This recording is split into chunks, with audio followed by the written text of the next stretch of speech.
plot i mundon fakti pse ADN-ja dhe qelizat rigjenerohen ai sukses shumë e vite, dhe pastaj për një herë çdo gjë fillon të dështojë. Dhe derisa punojnë, organet dhe qelizat i fascinojnë edhe më shumë. Redaksia e portalit Discovery Fit and Health ka ndarë disa fakte të pazakonshme për trupin njerëzor.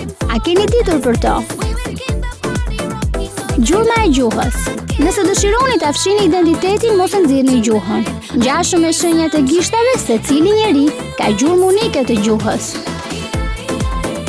Vërtet jemi pluhur, pasi çdo orë nga njeriu mesatarisht bien 600.000 grimca të lëkurës. Kjo është 680 gram në vit, ndërsa deri në moshën 70 vjeçare, një person mesatar humb rreth 47 kg të lëkurës.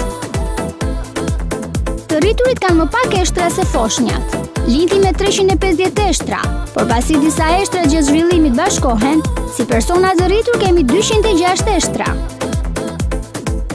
Mbajmë mend aromat. Qemzemacët kanë hundë më të mirë, por edhe jona mund të mbajmë mend 50.000 aroma të ndryshme. E ndërsa zora e hollë është rreth 4 herë më e gjatë se gjatësia e njeriut mesatar, prej 5.5 deri në 7 metra. Qarkullimi dhe më i gjatë i gjakut. Gjaku udhëton shumë larg. Në trupin njerëzor ka rreth 96.000 kilometra të eme të gjakut, ndërsa zemra rreth 100.000 herë në ditë. Bakteret. Çdo 2.5 cm² të lëkurës janë vendbanim për rreth 32 milion baktere. Fatmirësisht, shumica e tyre jo vetëm që nuk janë të rrezikshme, por edhe i ndihmojnë shëndetin tonë. Shpejtësia e të shtitjes.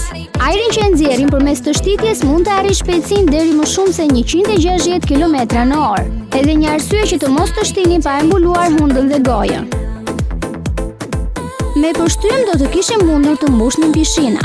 Gjatë jetës mesatare prodhojmë rreth 23 ml pështym, gjë që është e mjaftueshme për 2 pishina.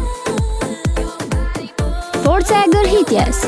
Deri në moshën 60 vjeçare, rreth 60% e meshkujve dhe 40% e femrave do të gërhasin. Forca e gërhitjes mesatarisht është 60 decibël, që është edhe forca e të folurit të zakonshëm, por mund të kalojë edhe 80 decibël, që është e njëjtë me intensitetin e matrapikut apo makinës pneumatike për shpimin e betonit. Niveli i zhurmës mbi 85 decibël është i rrezikshëm për veshjen e njeriut dhe shëndetin e përgjithshëm. Bjondet kanë më së shumti flok. Ngjyra e flokëve ndikon edhe në vëllimin e fijes së flokut, ndërsa floku i verdh, gjithsesi vetëm natyral, është më i denduri. Në kokën mesatare njerëzore ka rreth 100.000 folikula, ndërsa secila mund të prodhojë 20 qime individuale gjatë jetës njerëzore. Njerëzit me flok të zi nga rreth 110.000 folikula, ndërsa ata me flok të kafenjt më së paku, rreth 86.000 folikul. Thonjtë e duarve rriten më shpejt se të këmbëve. Sa më të ekspozuar që janë dhe sa më shpesh që shfrytëzohen, rriten më shpejt. Më së shpejti rriten thonjtë në dorën me të cilën shkruani, dhe ata në gishtat më të gjatë. Pesha e kokës. Menjëherë pas lindjes, koka jon ka 1/4 e gjatësisë së trupit. Prandaj nuk është çudi që bebet e kanë vështirë për ta mbajtur kokën. Tek të rriturit, koka arrin 1/8 e gjatësisë së trupit. Pa gjumë mund të vdisni. Nëse vdisni për gjumë, kjo mund të ndodhë edhe me të vërtetë. Pa ushqim mund të mbijetojmë edhe disa javë, por pas 11 ditëve pa gjumë, pason vdekja. Lukthi i ri. A e dini që në çdo 3 deri në 4 ditë keni një mur të ri të lukthit? Për shkak të aciditetit brenda stomakut, kjo është e domosdoshme. Kopjimi i ADN-s. Përveç lukthit, në nivelin e ADN-s vazhdimisht ripërtërihet i tërë trupi. Kur qelicat e vjetra zvendësohen me të reja, secila qelizë e re duhet të ketë kopje të ADN-s, molekulat të cilat përmbajnë shumë udhëzime të nevojshme për ndërtimin e të gjithë pjesëve të trupit. Paramendoni vetëm sa herë ADN-ja juaj është shënzuar gjatë jetës. Për dallim nga fotokopjet, ADN-ja jo nuk humb në kualitet pavarësisht asaj që gjatë ndarjes së qelizave vazhdimisht shumohet. Pasi që të gjithë pjesët e trupit tonë, nga organet e mëdha deri te molekulat e vogla, vazhdimisht ripërtërihen. Teoria për argjimin e qelizave trupore dhe indeve nuk mund të shpjegojë tërësisht pse plakemi.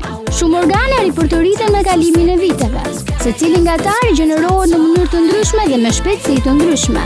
Por si ndodh pra që të gjitha ndalen së funksionuari pothuajse në të njëjtën kohë? Trupin tonë mund ta krahasojmë me kompaninë e cila me dekada ka operuar në mënyrë të suksesshme dhe pastaj drejtorët dhe punëdhënësit në një moment ndalen së punuari dhe trajnuari punëtorë të rinj.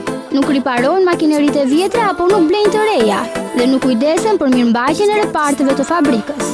Dhe kjo e çudit shkencëtarët. Biologu molekular Dr. John Medina shkruan: duket që në një kohë të caktuar thjesht shfaqen disa sinjale të pashpjegueshme që urdhërojnë qelizat të ndalen së bëri ato që do duhet të bënin si qeliza të shëndetshme, të zhvilluara normalisht. Ekzistojnë gjene që mund t'i urdhërojnë jo vetëm qelizat, por edhe tërë organizmat të plaken dhe të vdesin.